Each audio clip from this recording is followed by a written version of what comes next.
नमस्कार दर्शक बंधु आपण को आम चैनल को स्वागत।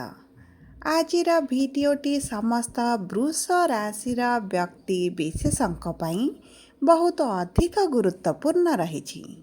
सेथिपाई आपणकर जदि वृष राशि होइथाए तेबे ही भिडियोटी को निश्चित भावरे थरे मात्र शेष पर्यंत देखंतु एवं निजर व्यस्त बहुल समय मध्यरु मात्र 10 मिनिट समय आपण निज पाई दियंतु एवं जानतु एही सेप्टेम्बर मासरे हेबाकु थिबा विराट परिवर्तनर भविष्यवाणी विषय देखंतु दर्शक बंधु दीर्घ दिन परे माने एही सेप्टेम्बर मासरे कर्मफलदाता न्यायर देवता शनि करुछंती परिवर्तन जहा फलरे आपणक जीवन रे किछि उच्च नीच भली परिस्थिति देखाजिबा।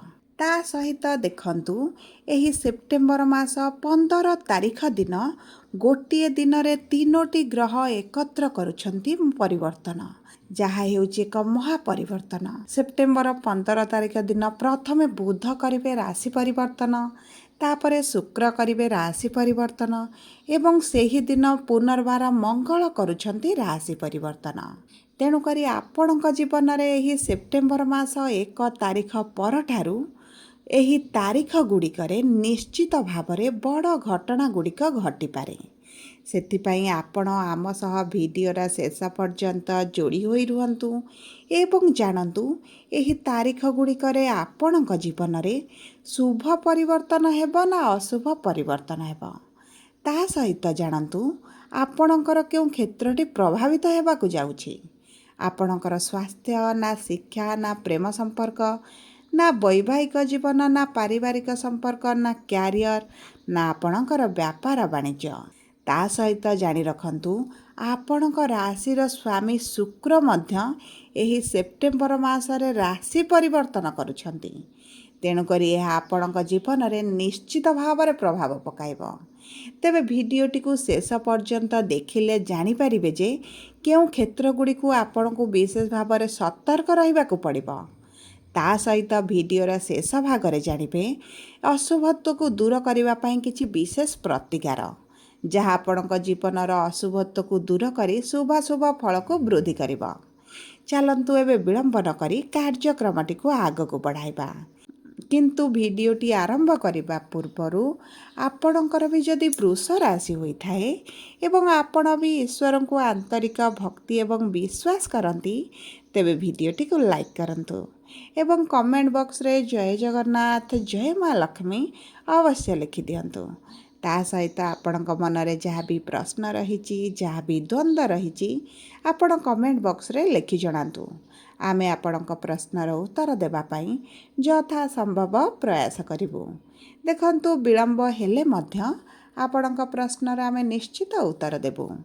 ता सहित दर्शक बंधु आम सह जोगाजोग करिबा पई भिडियोर मध्य भागरे एक व्हाट्सएप नंबर टिए दिया जाइछि जो नंबर साहाय्य रे आपण आम सह जोगाजोग करी निजर नूतन कुंडली प्रस्तुत करि परिबे, कुंडली विश्लेषण कराई परिबे किंबा आपणकर जदि चाकरी विवाह व्यवसाय प्रेम संपर्क स्वास्थ्य को नहीं किछि समस्या रहिछि ताहार सहज रे समाधान करि परिबे।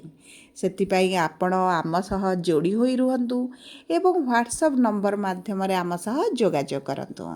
एबे चलंतु कार्यक्रमटी को आगको बढ़ाइबा एवं जानिबा सेप्टेम्बर मासरे केउ क्षेत्र गुडी को आपण को विशेष भाव रे ध्यान देबार आवश्यकता रहिछि। किंतु ता पूर्वरु जानिबा एही सेप्टेम्बर मास प्रारंभरु आपणक राशि रे नवग्रहंकर स्थिति किभଳି रहुछि। देखंतु आपणकर द्वितीय गृह रे देवगुरु बृहस्पति, तृतीय गृह रे शुक्र, चतुर्थ गृह रे सूर्य केतु एवं बुध, पंचम गृह रे मंगल, दशम गृह रे राहु एवं एकादश गृह रे शनि विराजमान करिसंती जहा फल रे सेही गृह गुड़िकरे सेमानंकर प्रभाव अधिक रहिबो। तेबे सर्वप्रथमे आसंतु जानिबा आपणकर स्वास्थ्य किभଳି रहिबो। ଦେଖନ୍ତୁ ସ୍ୱାସ୍ଥ୍ୟ କୁଣ୍ଡଳୀର ପ୍ରଥମ ଗୃହରୁ ଜଣାପଡ଼େ। ତା ସହିତ ଷଷ୍ଠ ଗୃହ ରୋଗ ଋଣର ଗୃହ ହୋଇଥିବାରୁ ସେହି ଗୃହ ମଧ୍ୟ ଆପଣଙ୍କ ସ୍ୱାସ୍ଥ୍ୟ ବିଷୟରେ କିଛିଟା ସଂକେତ ପ୍ରଦାନ କରିଥାଏ। ତେବେ ଆପଣଙ୍କ ରାଶିର ସ୍ୱାମୀ ତୃତୀୟ ଗୃହରେ ସେପ୍ଟେମ୍ବର ମାସ 15 ତାରିଖ ପର୍ଯ୍ୟନ୍ତ ରହିବେ। ତାପରେ ଚତୁର୍ଥ ଗୃହ ବା କେନ୍ଦ୍ରକୁ ଗୋଚର କରିବେ। ତେଣୁକରି ଦେଖନ୍ତୁ ଆପଣଙ୍କ ସ୍ୱାସ୍ଥ୍ୟରେ କୌଣସି ବି ଗମ୍ଭୀର ସ୍ୱାସ୍ଥ୍ୟ ସମସ୍ୟା ଆପଣଙ୍କର ଆସିବ ନାହିଁ। ଯଦି ବି ପୂର୍ବରୁ କିଛି ସେହିଭଳି ସ୍ୱାସ୍ଥ୍ୟ ସମସ୍ୟା ଥିଲା ଏବଂ ଆପଣ ପୀଡ଼ା ଯନ୍ତ୍ରଣା ଅନୁଭବ କରୁଥିଲେ, ତେବେ ସେହିସବୁ ସମସ୍ୟା ଆପଣଙ୍କର ଦୂର ହୋଇଯିବ। ସେପ୍ଟେମ୍ବର 15 ତାରିଖ ପରେ ଆପଣଙ୍କ ସ୍ୱାସ୍ଥ୍ୟରେ ଧୀରେ ଧୀରେ ଉନ୍ନତି ପରିଲକ୍ଷିତ ହେବ। କିନ୍ତୁ ଦେଖନ୍ତୁ, ଯେହେତୁ ଗୁରୁ ଆପଣଙ୍କର ଦ୍ୱିତୀୟ ଗୃହରେ ଅଛନ୍ତି ଏବଂ ଶନି ଆପଣଙ୍କର ଏକାଦଶ ଗୃହରେ ରହି ଦଶମ ଗୃହକୁ ବକ୍ରି ହୋଇ ପ୍ରଭାବିତ କରୁଛନ୍ତି, ଆପଣଙ୍କର ଟିକେ ରୋଗ ପ୍ରତିରୋଧକ ଶକ୍ତିଟି କମ୍ ରହିବ, ଯେଉଁ କାରଣରୁ ଆପଣ ବିଭିନ୍ନ ପ୍ରକାର ଋତୁକାଳୀନ ସମସ୍ୟାରେ ପୀଡ଼ିତ ହୋଇପାରନ୍ତି। ଯେପରିକି ଥଣ୍ଡା, ଜ୍ୱର, ଖାସ, ପେଟ ଯନ୍ତ୍ରଣା, ପେଟରେ ଗ୍ୟାସ୍ ହେବା, ଏହିଭଳି ଛୋଟ ଛୋଟ ସମସ୍ୟା ଆପଣଙ୍କର ଦେଖା ଦେଇପାରେ, ଯାହାକି ଆପଣଙ୍କ ସ୍ୱାସ୍ଥ୍ୟରେ କୌଣସି ଗମ୍ଭୀର ପ୍ରଭାବ ପକାଇବ ନାହିଁ। ଆପଣଙ୍କ ଖାଦ୍ୟ ପାନୀୟ ଉପରେ ଆପଣ ବିଶେଷ ଭାବରେ ଦାୟିତ୍ୱ ନିଅନ୍ତୁ। ଆପଣଙ୍କ ସ୍ୱାସ୍ଥ୍ୟ ସମ୍ପୂର୍ଣ୍ଣ ସଠିକ୍ ରହିବ। ଯଦି ଆମେ ଦେଖିବା ଆପଣଙ୍କର ଶିକ୍ଷା କ୍ଷେତ୍ରକୁ, ତେବେ ଦେଖନ୍ତୁ ଶିକ୍ଷାର ଗୃହର ସ୍ୱାମୀ ହେଉଛନ୍ତି ବୁଧ, ଯିଏ ଆପଣଙ୍କର ଚତୁର୍ଥ ଗୃହରେ ବିରାଜମାନ କରିଛନ୍ତି ଏବଂ ଏହି 15 ତାରିଖ ଦିନ ଆପଣଙ୍କର ସେହି ପଞ୍ଚମ ଗୃହକୁ ଗୋଚର କରିବେ, ଯାହାଫଳରେ ଆପଣଙ୍କ ଶିକ୍ଷା କ୍ଷେତ୍ରରେ ଯଦି ପୂର୍ବରୁ ଆପଣ ସମସ୍ୟା ଦେଖୁଥିଲେ, ତେବେ ତାହା ଦୂର ହୋଇଯିବ। ଆପଣଙ୍କ ଶିକ୍ଷା କ୍ଷେତ୍ରରେ ଶୁଭ ପରିବର୍ତ୍ତନ ଆସିବ। ଆପଣଙ୍କର ପାଠ ପଢ଼ିବା ପ୍ରତି ରୁଚି ବଢ଼ିବ। ଆପଣ କିଛି ନୂତନ କୋର୍ସ କରିବା ପାଇଁ ଇଚ୍ଛା ପ୍ରକାଶ କରିବେ ଏବଂ କ୍ଲାସ୍ ପ୍ରମୋସନ୍ ପାଇଁ ଯଦି କିଛି ପରୀକ୍ଷା ଦିଅନ୍ତି, ସେଥିରେ ମଧ୍ୟ ଆପଣ ଶୁଭାଶୁଭ ଫଳ ପ୍ରାପ୍ତି କରିବେ। ଆପଣ ବିଦ୍ୟାର୍ଥୀମାନଙ୍କ ପାଇଁ ସବୁଠାରୁ ଭଲ ସମୟ ରହିଛି। ତା ସହିତ ଦେଖନ୍ତୁ, ଆପଣ ଯଦି ପାଠ ପଢ଼ିବା ପାଇଁ ବିଦେଶ ଯିବାକୁ ଚାହୁଁଥିଲେ କିମ୍ବା କୌଣସି ସ୍ଥାନରେ ପଢ଼ିବା ପାଇଁ ଚାହୁଁଥିଲେ, ତେବେ ଏହା ମଧ୍ୟ ଆପଣଙ୍କ ପାଇଁ ଭଲ ରହିବ। ଆପଣଙ୍କ ଶିକ୍ଷା କ୍ଷେତ୍ରରେ ଶୁଭ ପରିବର୍ତ୍ତନ ଆପଣ ଦେଖିବେ। ଯଦି ଆମେ ଦେଖିବା ଆପଣଙ୍କର ପ୍ରେମ ସମ୍ପର୍କକୁ, ତେବେ ପ୍ରେମ ସମ୍ପର୍କରେ ଆପଣଙ୍କର ମଧୁରତା ଆସିବ। ଆପଣଙ୍କ ସାଥୀଙ୍କ ସହିତ ଆପଣ କୌଣସି ସ୍ଥାନକୁ ବୁଲିବାକୁ ଯାଇପାରନ୍ତି। ଏକତ୍ର ସମୟ ଅତିବାହିତ କରିବେ ଏବଂ ଦେଖନ୍ତୁ, ଏହି ସମୟ ମଧ୍ୟରେ ଯଦି ଆପଣଙ୍କ ମଧ୍ୟରେ କିଛି ମତଭେଦ ଥିଲା, ତାହା ମଧ୍ୟ ଆପଣଙ୍କର ଦୂର ହୋଇଯିବ। ଆପଣଙ୍କର ସାଥୀଙ୍କର ଅଧିକ ପ୍ରେମର ଭାବନା ଆପଣଙ୍କ ପ୍ରତି ବଢ଼ିଯିବ, ସମ୍ମାନ ବଢ଼ିଯିବ ଏବଂ ଆପଣଙ୍କ ସମସ୍ତ କଥାକୁ ସେ ବୁଝିବା ଆରମ୍ଭ କରିବେ। ଦେଖନ୍ତୁ, ବୁଧ ଯେତେବେଳେ ନିଜ ଗୃହରେ ରୁହନ୍ତି, ଆପଣଙ୍କ ପ୍ରେମ ସମ୍ପର୍କରେ ଶୁଭ ପ୍ରଭାବ ପକାଇବେ। ତାହା ସହିତ ଦର୍ଶକ ବନ୍ଧୁ, ଆପଣ ଯଦି ପ୍ରେମ ସମ୍ପର୍କରେ ଅଛନ୍ତି ଏବଂ ପ୍ରେମ ବିବାହ କରିବା ପାଇଁ ଚାହୁଁଛନ୍ତି, ତେବେ ଆପଣଙ୍କ ପାଇଁ ମଧ୍ୟ ବହୁତ ଭଲ ସମୟ ରହିଛି। କାରଣ ଗୁରୁଙ୍କର ପଞ୍ଚମ ଦୃଷ୍ଟି ଆପଣଙ୍କର ସପ୍ତମ ଗୃହକୁ ରହୁଛି। କିନ୍ତୁ ସବୁ ପରେ ଦେଖନ୍ତୁ, ଆପଣଙ୍କ କୁଣ୍ଡଳୀରେ ଯଦି ପ୍ରେମ ବିବାହର ଯୋଗ ଥିବ, ତେବେ ଆପଣଙ୍କର ପ୍ରେମ ବିବାହ ନିଶ୍ଚିତ ଭାବରେ ହେବ।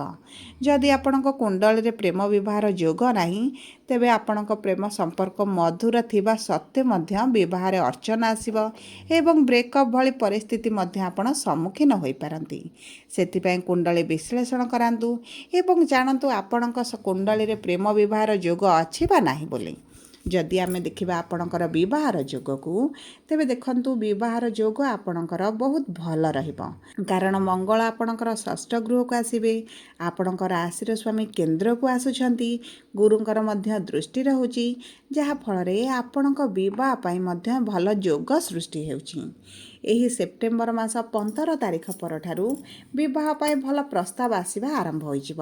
ଦେଖନ୍ତୁ, ଆପଣଙ୍କର ବିବାହ ପ୍ରସ୍ତାବରେ ଯଦି ବିଳମ୍ବ ହେଉଛି କିମ୍ବା ବିବାହରେ କିଛି ସମସ୍ୟା ଆସୁଛି କିମ୍ବା କୌଣସି ନା କୌଣସି କାରଣବଶତଃ ଆପଣଙ୍କର ବିବାହ ହୋଇପାରୁନାହିଁ, ବାଧା ବିଘ୍ନ ଅର୍ଚ୍ଚନ ଦେଖାଯାଉଛି, ତେବେ ଜାଣି ରଖନ୍ତୁ ଆପଣଙ୍କ କୁଣ୍ଡଳୀରେ ଗୁରୁ ପୀଡ଼ିତ ଅଛନ୍ତି କିମ୍ବା ଆପଣଙ୍କ କୁଣ୍ଡଳୀରେ କୌଣସି ଦୋଷ ରହିଛି, ଯେଉଁ କାରଣରୁ ଆପଣଙ୍କ ବିବାହରେ ବାଧା ବିଘ୍ନ ସୃଷ୍ଟି ହେଉଛି ଏବଂ ଆପଣଙ୍କ ବୟସ ବଢ଼ିବା ସହିତ ବିବାହରେ ବିଳମ୍ବ ଦେଖାଯାଉଛି।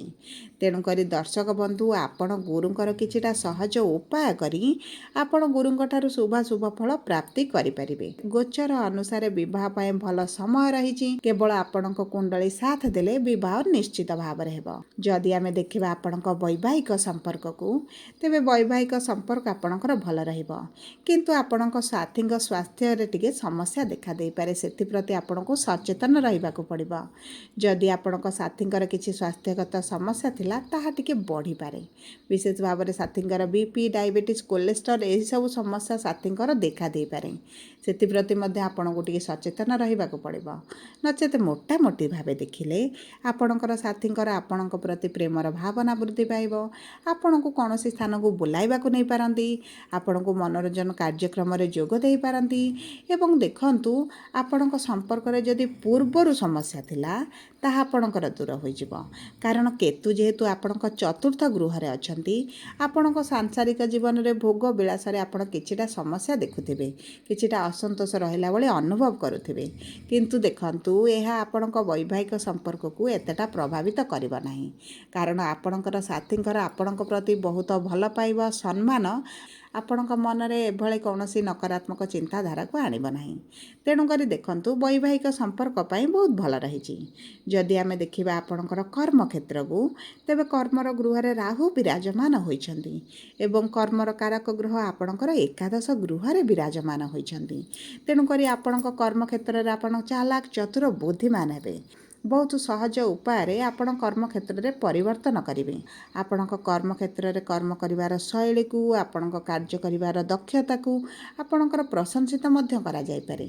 ଆପଣଙ୍କୁ ପ୍ରମୋସନ୍ ମଧ୍ୟ କରାଯାଇପାରେ। ଆପଣଙ୍କ ଇନକମ୍କୁ ବୃଦ୍ଧି କରାଯାଇପାରେ। ଆପଣଙ୍କ ସାଲାରୀରେ ଇନକ୍ରିମେଣ୍ଟ ହୋଇପାରେ। କିଛି ନା କିଛି ଆପଣଙ୍କ ପାଇଁ ଭଲ ରହିବ। କିନ୍ତୁ ଶନି ଯେହେତୁ ଆପଣଙ୍କର ଏକାଦଶ ଗୃହରେ ରହି ଦଶମ ଗୃହକୁ ପ୍ରଭାବିତ କରୁଛନ୍ତି, ଆପଣଙ୍କ କୁଣ୍ଡଳୀରେ ଶନି ଯଦି ଭଲ ଥିବେ ଆପଣଙ୍କ ପାଇଁ ଭଲ ରହିବ। ଯଦି କୁଣ୍ଡଳୀରେ ଶନି ଅଛନ୍ତି, ଆପଣଙ୍କ ପରିଶ୍ରମ ବଢ଼ିପାରେ। ଆପଣଙ୍କ କର୍ମକ୍ଷେତ୍ରରେ ଅସନ୍ତୋଷ ରହିପାରନ୍ତି, କାର୍ଯ୍ୟକୁ ନେଇ ଅସନ୍ତୋଷ ହୋଇପାରନ୍ତି, ବ୍ୟବହାରକୁ ନେଇ ଅସନ୍ତୋଷ ହୋଇପାରନ୍ତି, କିମ୍ବା କର୍ମକ୍ଷେତ୍ରରେ ଆଟମସ୍ଫିୟର ଆପଣଙ୍କୁ ଭଲ ନ ଲାଗିପାରେ। ଯେଉଁ କାରଣରୁ ଆପଣଙ୍କୁ କର୍ମକ୍ଷେତ୍ରରେ ଅସନ୍ତୋଷ ପାଇଁ ଚାକିରି ଛାଡ଼ିବା ପାଇଁ ମଧ୍ୟ ଆପଣ ଚିନ୍ତା କରିପାରନ୍ତି। ଦେଖନ୍ତୁ, ଏହିସବୁ ସମସ୍ୟା ଆପଣଙ୍କର ଦୀର୍ଘଦିନ ପର୍ଯ୍ୟନ୍ତ ରହିବ ନାହିଁ। ଯଦି ଆମେ ଦେଖିବା ଆପଣଙ୍କର ବ୍ୟବସାୟକୁ, ତେବେ ବ୍ୟବସାୟ ଆପଣଙ୍କର ଭଲ ରହିଛି। ବ୍ୟବସାୟରେ ପୂର୍ବରୁ ଯେଉଁ ମାନ୍ଦା ପରିସ୍ଥିତି ଦେଖୁଥିଲେ ସେଥିରେ ମଧ୍ୟ ସୁଧାର ଆସିବ। ଆପଣଙ୍କର କିଛି ଗୁପ୍ତ ଅର୍ଥ ଆପଣଙ୍କୁ ପ୍ରାପ୍ତି ହୋଇପାରେ, ପୈତୃକ ସମ୍ପତ୍ତି କିଛି ପ୍ରାପ୍ତି ହୋଇପାରେ, କିମ୍ବା କୌଣସି ସରକାରୀ ସ୍ତରରୁ ଆପଣଙ୍କୁ ସହାୟତା ମଧ୍ୟ ପ୍ରାପ୍ତି ହୋଇପାରେ। ତା ସହିତ ଯଦି ଆମେ ଦେଖିବା ଆପଣଙ୍କର ଆର୍ଥିକ ସ୍ଥିତିକୁ, ତେବେ ଆର୍ଥିକ ସ୍ଥିତି ମଧ୍ୟ ବହୁତ ଭଲ ରହିବ। ଆପଣଙ୍କର ଖର୍ଚ୍ଚ ଟିକେ ବଢ଼ିପାରେ, କାରଣ ଗୁରୁ ଆପଣଙ୍କର ଦ୍ୱିତୀୟ ଗୃହରେ ଅଛନ୍ତି। କିନ୍ତୁ ଆପଣଙ୍କର ଯେଉଁ ଋଣ, କରଜ, ଧାରରେ ଥିଲେ ସେଥିରେ ଆପଣଙ୍କର ଉନ୍ନତି ଆସିବ। ପୂର୍ବ ଅପେକ୍ଷା ଆପଣଙ୍କ ଆର୍ଥିକ ସ୍ଥିତିରେ ଧୀରେ ଧୀରେ ପରିବର୍ତ୍ତନ ଆପଣ ଦେଖିବେ। ଅର୍ଥ ସେଭିଂ କରିବା ପାଇଁ ଚିନ୍ତା କରିବେ। କିନ୍ତୁ ଦେଖନ୍ତୁ, ବୁଝି ବିଚାରି କୌଣସି ସେକ୍ଟରରେ ଆପଣ ଅର୍ଥ ବିନିଯୋଗ କରନ୍ତୁ। ଆପଣଙ୍କର ଅର୍ଥହାନି ହେବାର ମଧ୍ୟ ବହୁତ ଅଧିକ ସମ୍ଭାବନାଟି ଦେଖାଯାଉଛି। ସବୁ ପରେ ଦେଖନ୍ତୁ, ଅଶୁଭତ୍ୱକୁ ଦୂର କରିବା ପାଇଁ ଆପଣ ପ୍ରତିଦିନ ଶୁକ୍ରଙ୍କର ବୀଜ ମନ୍ତ୍ର 108 ଥର ପାଠ କରନ୍ତୁ। ତା ସହିତ ଆପଣ ସୂର୍ଯ୍ୟଙ୍କୁ ଜଳ ଅର୍ପଣ କରନ୍ତୁ, ହନୁମାନ ଚାଳିଶା ପାଠ କରନ୍ତୁ, ଗାଈଙ୍କୁ କିଛି ଖାଦ୍ୟ ଦିଅନ୍ତୁ। ଏହା ଆପଣଙ୍କର ଅଶୁଭତ୍ୱକୁ ଦୂର କରିବାରେ ସହାୟକ ହେବ। ଯଦି ଆପଣଙ୍କର ବୃଷ ରାଶି ହୋଇଥାଏ, ଭିଡ଼ିଓଟି କିଭଳି ଲାଗିଲା କମେଣ୍ଟ ବକ୍ସରେ ଲେଖି ଜଣାନ୍ତୁ। ଯଦି ପ୍ରଥମ ଥର ଆମ ଚ୍ୟାନେଲକୁ ଆସିଛନ୍ତି, ଚ୍ୟାନେଲ